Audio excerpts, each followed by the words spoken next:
terkuat nomor satu. Karena ada 5 nama waktu itu. Ada Mahfud MD, ada Sri Mulyani, ada Muldoko, ada Muhammad Gatot Nurmantio. Waktu itu makanya saya sempat sebut inisial M. Karena nama yang terkuat di lingkungan presiden berdasarkan survei, 5 nama ini. Tidak ada nama Kiai Ma'ruf Amin waktu itu.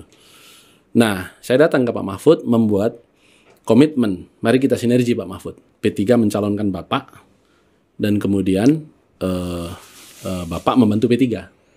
Caranya gimana? Caranya adalah bantu kami untuk menentukan portofolio kabinet ketika nanti Bapak menjadi Wapres. Yang kedua, bantu kami dengan Bapak berkampanye di basis-basis yang di situ Pak Mahfud kan orang Madura ya. Saya orang Madura juga gitu. Jadi yang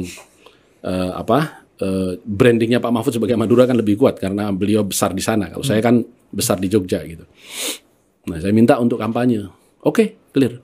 Tapi saya ingat betul waktu itu ketika salaman. Mulai hari ini Pak Mahfud ada update informasi apapun dari istana tentang pencalonan Pak Mahfud, tolong saya dikasih tahu. Sebaliknya, saya ada update apapun dari hasil komunikasi saya ke istana, apakah itu dengan presiden atau yang lain, saya juga akan kasih tahu. Yang terjadi adalah ketimpangan komunikasi. Saya update terus beliau nggak pernah mengupdate. Bahkan sampai ketika Pak Mahfud sudah disuruh ngurus SKCK, disuruh ngukur baju, itu saya tidak diberitahu sama sekali. Sehingga ketika kemudian saya dikonfirmasi oleh teman-teman media, hanya sesaat setelah Pak Jokowi mengumumkan, Pak Jokowi kemudian mengundang saya, Mas Romi, saya tunjuk jadi juru bicara. Juru bicara apa Pak? Kampanye presiden. Dan Mas Romi adalah orang pertama yang saya tunjuk. Oh baik Pak, tugas mulai sekarang. Tugas saya apa Pak? Jelasin kenapa saya milih Kiai Ma'ruf. Itu di pelataran Menteng. Lah, alasannya apa Pak? Sampean lebih tahu. Oh, baik kalau gitu. Tugas saya diberikan ad hoc apa pada saat itu. Ya, bayangkan seperti itu. Sampean lebih tahu. Iya. Akhirnya saya didampingi saya punya sekjen Pak Arsul Sani, waktu itu saya jelasin. Dikonfirmasi sama media. Mas Romi, Pak Mahfud itu hanya 100 meter loh dari sini di T1. Udah ngukur. Lah yang nyuruh siapa? Bener dong. Loh saya nggak pernah dikasih tahu. Lain halnya kalau pagi itu Pak Mahfud mengupdate saya. Karena Pak Mahfud masih menelpon saya. Pendaftaran Pilpres itu Senin sampai Jumat. Ya, Senin sampai Jumat, kemudian Selasa P3 menyampaikan usulan resmi nama Ma'ruf Amin dan Mahfud MD. Dan Mahfud MD harus tahu, satu-satunya partai yang mengusul nama dia itu hanya P3. Memang tidak sendiri. Ada Ma'ruf Amin. Kenapa? Karena amanat dari Mbah Mun. Gitu. Taruh nomor 1 karena lebih tua. Malah begitu Mbah Mun waktu itu. Saya waktu itu mengatakan kepada Mbah Mun, karena saya membawa usulan itu bersama dengan semua ketua majelis. Suharto Mono Arfa sebagai ketua majelis pertimbangan, posisi saya hari ini di P3. Lukman Hakim Saifuddin yang Menteri Agama pada waktu itu ketua majelis pakar. Bertiga kita bawa. Satu lagi majelis syariah karena Mbah Mun sudah sepuh, kita pamiti. Siapa nama yang mau diusulkan? Mahfud MD sama Ma'ruf Amin. Kenapa? Karena Pak Mahfud ini yang paling diingini presiden. Yang kedua, Pak Ma'ruf ini yang paling dibutuhkan presiden.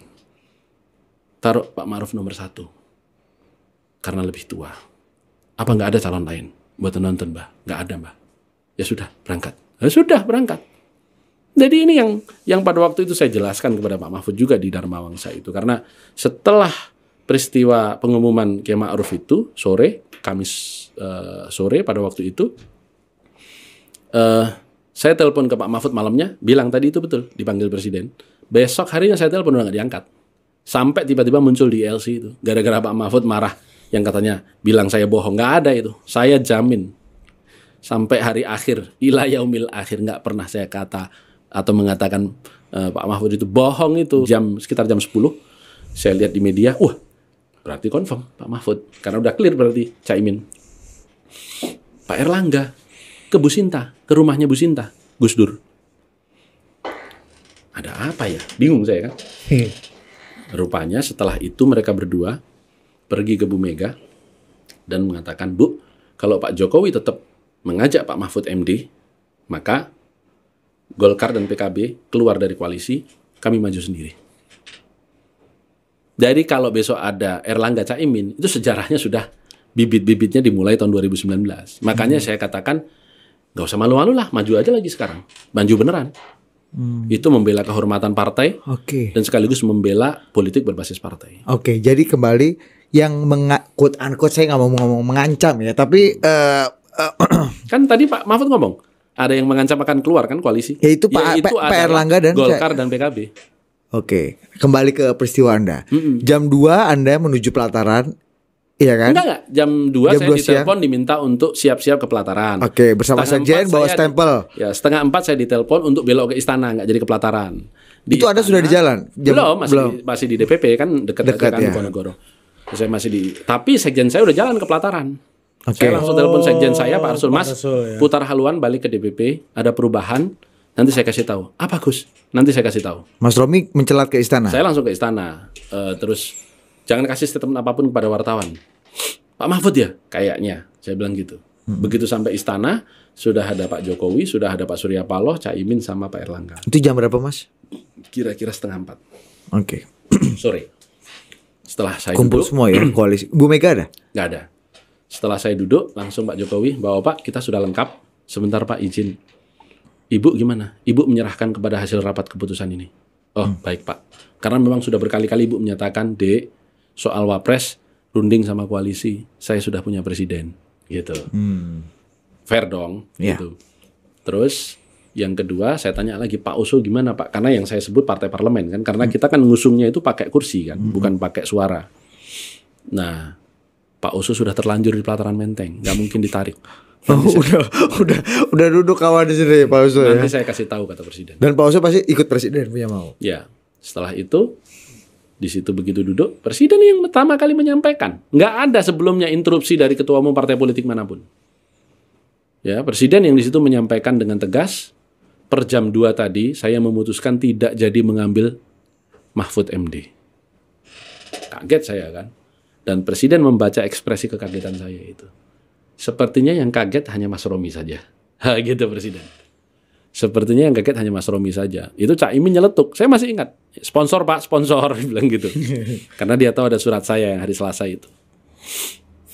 Nah, makanya saya heran kalau kemudian Mahfud MD di podcast tadi itu masih si Romi gitu. Jadi yang bawa nama dia itu hanya Romi, nggak ada yang lain. Dan itu catatan sejarah satu-satunya gitu. Oke. Apa pertimbangan presiden memutuskan tidak jadi Mahfud? Yang diungkapkan oleh kepada ketum-ketum partai. Begitu saya kaget, beliau menanyakan, sepertinya yang kaget hanya Mas Romi. Iya Pak, Caimin nyeletuk sponsor nih Pak. Oke kalau gitu saya tanya sekali lagi. Saya tanya kepada ketua umum partai politik ya, pada Bapak ketua umum gitu. Pak Surya, bagaimana pendapat Pak Surya kalau saya mengambil Mahfud MD sebagai wakil presiden saya? Tegas jawaban Pak Surya. Mahfud MD adalah ketua tim sukses Prabowo tahun 2014. 4 tahun ini nggak ada keringatnya untuk kita. Alasan apa kita mencalonkan dia sebagai wapres? Itu tegas. Pak Surya. Pak Erlangga, Mahfud MD adalah orang yang mengusulkan pembubaran Golkar tahun 98. Saya mendapat pesan dari para senior kalau Bapak tetap mencalonkan Mahfud MD, Golkar akan menarik diri dari pencalonan Bapak. Clear. Seperti informasi yang kemudian saya dapat belakangan. Caimin, sikap PKB, sikap PBNU Pak. Sampai hari ini Mahfud tidak dianggap sebagai orang NU oleh PBNU. Jadi PKB tidak bisa menerima Mahfud MD. Sudah? Udah 3 yang nolak tuh. Udah 3. Udah tegas kan? P3 masih sama dengan usulan hari Selasa kemarin. Masih sama Pak. Oke, Bapak-Bapak sekalian. Bagaimana kalau Kiai Ma'ruf Amin yang saya pilih sebagai calon wakil presiden saya? Pak Surya setuju? Setuju. Pak Erlangga setuju? Setuju. Caimin? Setuju. Saya nggak perlu tanya pendapat P3. Selesai. Langsung pencet net. Mas Pratik, tolong hubungi Kiai Ma'ruf Amin. Beliau sudah dipilih oleh para ketua umum sebagai calon wakil presiden saya. Baik Pak.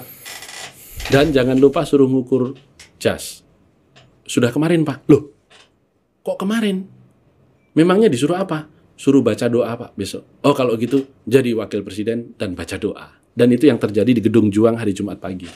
Bukalah Google. Dengan jas baru yang baru diukur. Iya. Begitu. Tapi oke. Jadi menolak Dari tukang baca doa jadi cawapres ya. Iya mantap. Emang Itulah